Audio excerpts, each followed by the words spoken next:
Hello students, मैं संजय कुमार झा एक बार फिर से स्वागत करता हूं आपको अपने चैनल पे। इस चैनल पे मैं आपको स्पेशली क्लास 12 से रिलेटेड टॉपिक डील कर रहा हूं, वो भी बायोलॉजी। तो इम्पॉर्टेंट बात ये है कि आज हम लोग मिल रहे हैं जिस टॉपिक के लिए, वो है न्यूट्रिएंट साइक्लिंग। इकोसिस्टम का बहुत ही इंपॉर्टेंट टॉपिक माना जाता है न्यूट्रिएंट साइक्लिंग। इवन आप जूनियर लेवल से भी इसको पढ़ रहे होंगे। वाटर साइकिल आपने पढ़ा होगा, आपने नाइट्रोजन साइकिल पढ़ा होगा, आपने कार्बन साइकिल का नाम सुना होगा, आपने phosphorus cycle, oxygen cycle, various type के साइक्लिंग प्रोसेस का नाम आपने सुना होगा। तो आज हम लोग इसी साइक्लिंग प्रोसेस के बारे में बात करने जा रहे हैं। तो शुरू करते हैं इस वीडियो। अब देखिए, साइक्लिंग, न्यूट्रिएंट साइक्लिंग क्या होता है। एक्चुअली में इसको हम लोग एक और नाम देते हैं, इसको हम लोग बोलते हैं बायोजियोकेमिकल साइकिल। ये भी नाम दिया जाता है इसको, बायोजियोकेमिकल साइकिल। देखो, दो टर्म इंपॉर्टेंट है, बायो और जियो। बायो हो गया लिविंग, बायोटिक कंपोनेंट से आ रहा है। ये किससे आ रहा है टर्म? Biotic components. और जियो ये किससे आ रहा है? तो अर्थ से ये रिलेटेड है। बायोटिक कंपोनेंट और अर्थ के बीच में मटेरियल का साइक्लिंग हो रहा है, न्यूट्रिएंट्स का साइक्लिंग हो रहा है। इसी को हम लोग बोलते हैं बायोजियोकेमिकल साइकिल। अगर हम लोग सिंपल टर्म में देखें तो हम कह सकते हैं कि cycling of inorganic minerals between biotic and abiotic component of an ecosystem. क्या बोलेंगे? Cycling of inorganic minerals between biotic and abiotic components of an ecosystem। Ecosystem के बायोटिक और एबायोटिक कंपोनेंट्स के बीच में जो साइक्लिंग चलता है मिनरल्स का, इन डिफरेंट फॉर्म्स में लिख लूँ, अलग अलग फॉर्म्स में, है ना, उनका फॉर्म बदलता रहता है। तो इसी को हम लोग बोलते हैं बायोजियोकेमिकल साइकिल। अब ये बायोजियोकेमिकल साइकिल तीन टाइप के बताए गए हैं। देखो, एक जो है उसको हम लोग बोलते हैं क्या? तो गैसियस साइकिल। क्या बोलते हैं इसको हम लोग? गैसियस साइकिल बोलते हैं। एक को हम लोग बोलते हैं सेडिमेंट्री साइकिल, और एक को बोला जाता है मिक्स्ड साइकिल। देखो, तीन टाइप का साइकिल है। देखो, गैसियस साइकिल का जो रिजर्वायर पुल होता है ना, उसका जो रिजर्वायर पुल होता है वो एटमॉस्फेयर होता है, मतलब बिलोंग टू मोस्टली एटमॉस्फेयर। ये एटमॉस्फेयर से ज्यादा बिलोंग करता है, ओके। जबकि सेडिमेंट्री जो होता है वो लिथोस्फेयर से ज्यादा बिलोंग करता है। किससे बिलोंग करता है? लिथोस्फेयर से ये ज्यादा कोरिलेटेड है। और ये क्या है? दोनों से मिक्स्ड है, मतलब बोथ, दोनों से। ये क्या है? बोथ टाइप, दोनों टाइप का होता है, मतलब दोनों सिस्टम है, ओके। अगर हम लोग सिंपल एग्जांपल देखें तो कार्बन साइकिल हो गया, नाइट्रोजन साइकिल हो गया, ऑक्सीजन साइकिल हो गया, ये सब इसमें आते हैं। इसमें कौन आता है? तो फास्फोरस साइकिल हो गया, कैल्शियम साइकिल हो गया, मैग्नीशियम साइकिल हो गया, ये सब इसमें आते हैं। इसमें कौन आता है? सल्फर साइकिल, बहुत इंपॉर्टेंट है ना। तो हम लोग आज इस वीडियो में देखने जा रहे हैं कार्बन साइकिल। एक मैं बता दूंगा गैसियस साइकिल का, और एक मैं बता दूंगा सेडिमेंट्री साइकिल का, दैट इज फास्फोरस साइकिल। तो ये दो टॉपिक आज हम लोग इस वीडियो में देखने जा रहे हैं।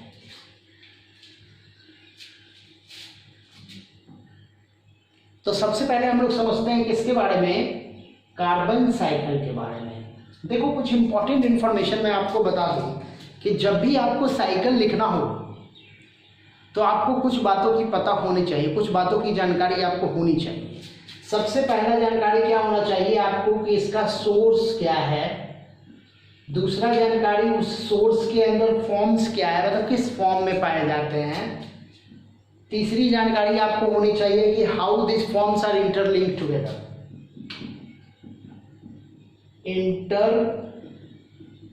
इंटरलिंकिंग फेनोमेनन आपको पता होना चाहिए। ये तीन बातें अगर आपको पता है तो आप आसानी से साइकिल लिख सकते हो, बायोजियोकेमिकल साइकिल, है ना। सोर्स क्या है, जिसका साइकिलिंग आप करने जा रहे हो उसका सोर्स क्या है, उसके फॉर्म्स किस किस फॉर्म में वो पाए जाते हैं, चाहे वो बायोटिक कंपोनेंट में हो या एबायोटिक कंपोनेंट में। लिंकिंग क्या है, क्या लिंकिंग है दोनों के बीच में। ओके, तो सबसे पहले हम लोग यहाँ भी वही देखेंगे, सोर्स क्या है ना। अब देखो कार्बन साइकिल में कार्बन का सोर्स भरा हुआ है, हमारे सराउंडिंग्स में बहुत सारे ऐसे सोर्स हैं जो कार्बन के हैं। जैसे क्या हो सकते हैं वो सोर्स, क्या हो सकते हैं, तो इवन बायोटिक कंपोनेंट को अगर हम लोग देखें तो पूरे बायोटिक कंपोनेंट ही इसका सोर्स हो सकता है ना, चाहे वो प्लांट हो या एनिमल हो। किस रूप में, तो फूड के रूप में हो सकता है ना। बॉडी स्ट्रक्चर के रूप में हो सकता है, चाहे कार्बोहाइड्रेट हो, प्रोटीन हो, फैट हो, सब तो कार्बन ही है, सब तो हाइड्रोकार्बन ही है ना। और क्या हो सकता है, इंडस्ट्रियल सोर्स हो सकते हैं, जैसे प्लास्टिक हो गया या और भी बहुत सारी चीज हो गए, है ना। तो इंडस्ट्रियल सोर्स भी हो सकता है। एक बहुत इंपॉर्टेंट सोर्स है कार्बन का, that is fossils fuel. Fossils fuel देखिए सोर्स हो सकता है, तो मैं इसी कर देता हूं। ये सब क्या है, वेरियस सोर्सेस हैं जो कार्बन के प्रेजेंट है हमारे सराउंडिंग्स में, आइदर इन बायोटिक कंपोनेंट और एबायोटिक कंपोनेंट।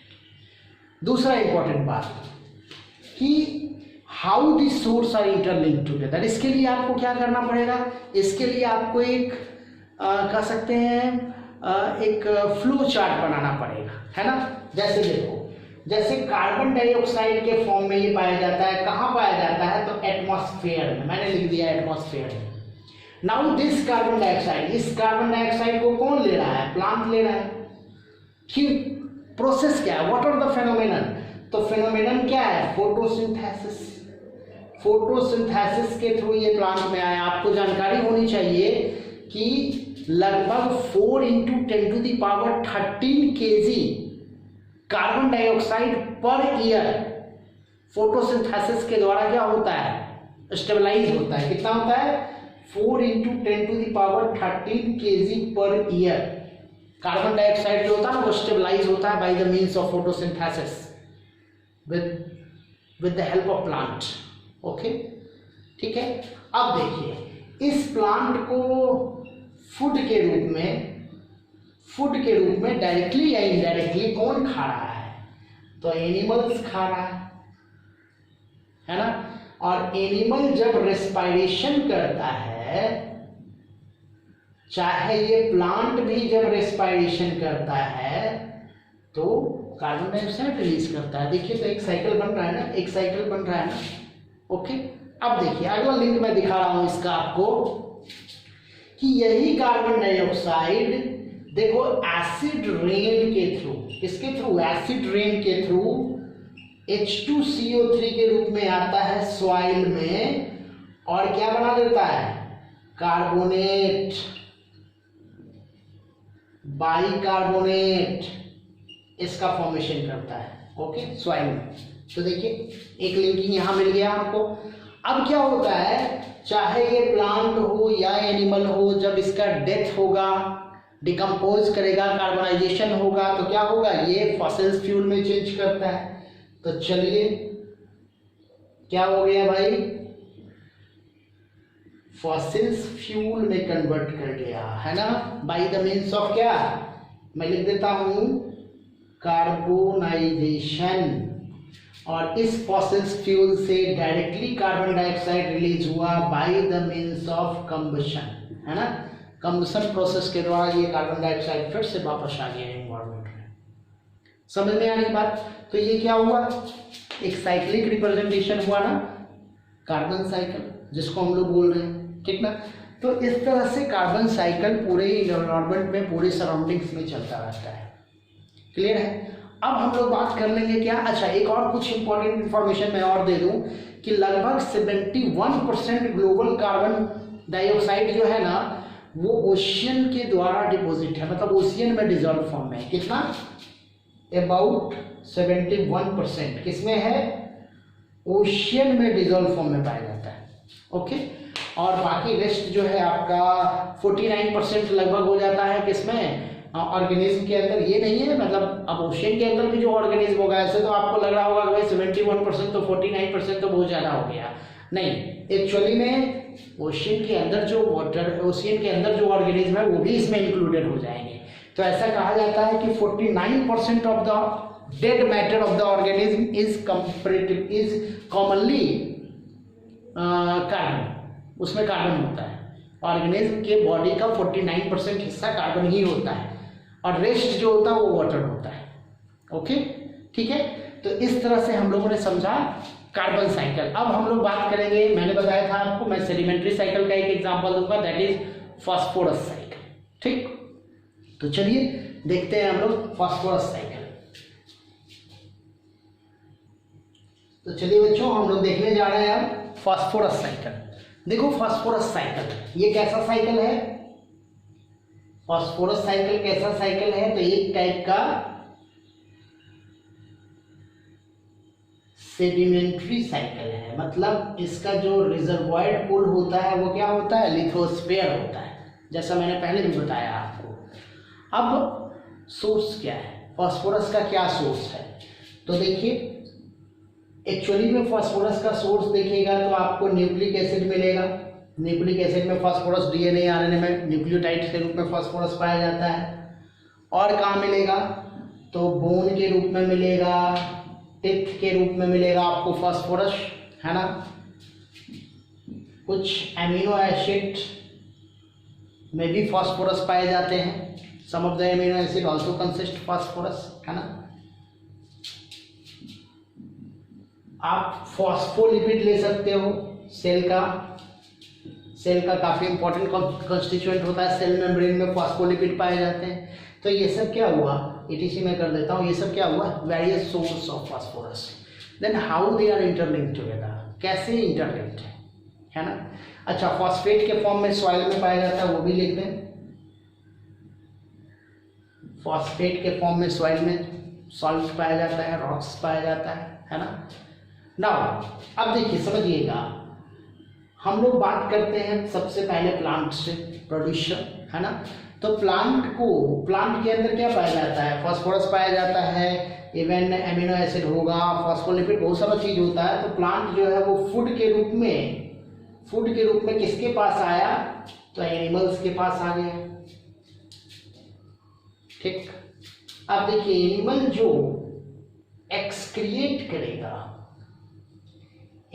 एक्सक्रिएट करेगा उसमें फास्फोरस होता है और वो आ गया सॉइल में। कहाँ आ गया? सॉइल में। अब सॉइल में मिनरल्स के द्वारा पहुंच जाएगा वापस प्लांट में, किस फॉर्म में? मिनरल्स के रूप में वापस आ गया प्लांट में। ओके, एनिमल या प्लांट जब डेथ करता है ना तब भी फॉस्फेट सॉइल में आता है। कैसे? तो डेड करेगा ना जब ये दोनों, तब भी ये सॉइल में आएगा। डेड करेगा तब भी ये सॉइल में आएगा in the form of detritus. मैं लिख देता हूं, डिट्राइटस के रूप में ये सॉइल में आएगा और by the help of bacterial action ये सॉइल में आ जाता है। और सॉइल में क्या होता है? इसका मिनरलाइजेशन होता है। सॉइल में इसका क्या होता है? मिनरलाइजेशन। और मिनरलाइजेशन के बाद ये क्या हो जाता है? फॉस्फेट रॉक में कन्वर्ट करता है, फॉस्फेट रॉक में। और फॉस्फेट रॉक जो होता है वोल्केनिक इरप्शन से बाहर आ सकता है, वोल्केनो यहां से वापस आ जाएगा, है ना। तो आप देख रहे हो, इस तरह से हम लोग कह सकते हैं कि फास्फोरस साइकिल चलता है किसके अंदर? इन्वायरमेंट के अंदर, एटमॉस्फेयर के अंदर। ओके, तो इस तरह से हम लोगों ने समझा क्या? Phosphorus cycle. और ये सारा टॉपिक आपका क्लियर हो गया होगा। जो न्यूट्रिएंट साइकिल है, या फिर हम कह सकते हैं बायोजियोकेमिकल साइकिल जो है, ये सारा आपका क्लियर है। अब इसके बाद का जो हमारा टॉपिक होगा वो होगा सक्सेशन से रिलेटेड, जिसको हम लोग प्राइमरी सक्सेशन बोलते हैं, सेकेंडरी सक्सेशन बोलते हैं, जो इकोसिस्टम का काफ़ी इंपॉर्टेंट पार्ट माना जाता है। तो नेक्स्ट वीडियो हमारा उसी टॉपिक से रिलेटेड होगा। ओके, तो बहुत बहुत धन्यवाद आप लोगों का इस चैनल पे कंटिन्यूअसली बने रहने के लिए। Thank you.